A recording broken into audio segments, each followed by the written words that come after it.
A i njihni këtë grua? Me shumë mundësi? Po, kjo është Mia Khalifa, një nga emrat më të njohur në internet.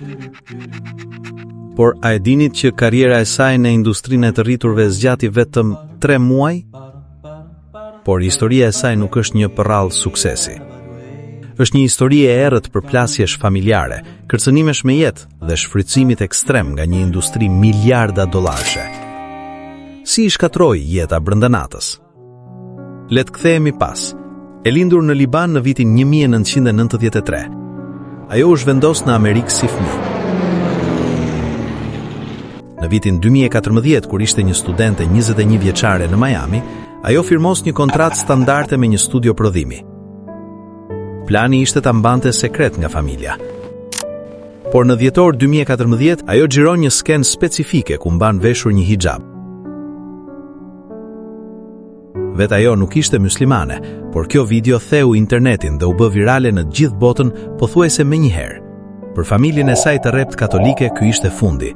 Ata e mohuan publikisht. Por kjo ishte më e pakta.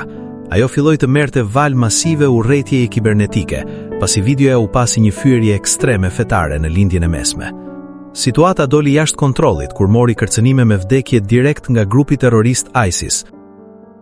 Ata hakuan llogaritë e saj dhe i dërguan vendodhjen e saktë të shtëpisë saj. Ajo u mbyll në një hotel për 2 javë nga frika totale. Në rrugë, njerëzit e ofendonin, por ja hipokrizia më e madhe. Ajo theksoi se po ata burra që e shanin në publik ishin të njëjtët që fshiheshin pas ekraneve duke klikuar videot e saj. Shoqëria e konsumonte, por e trajtonte si ple. Në fillim të vitit 2015, pas vetëm 3 muajsh, ajo u largua përgjithmonë nga ajo industri. Ajo deklaroi se producentët e kishin manipuluar, i bën impresion psikologjik në dhomë dhe ajo ishte shumë e friksuar të thoshte jo për videon me hijab. Dhe tani mbajuni fort, për ato pak muaj që i shkatruan reputacionin e jetës, sa mendoni se u pagua? Ajo doli publikisht dhe tha vetëm $12,000, ndërkohë që videot e saj kanë gjeneruar mbi 1.2 miliard shikime. Si është e mundur?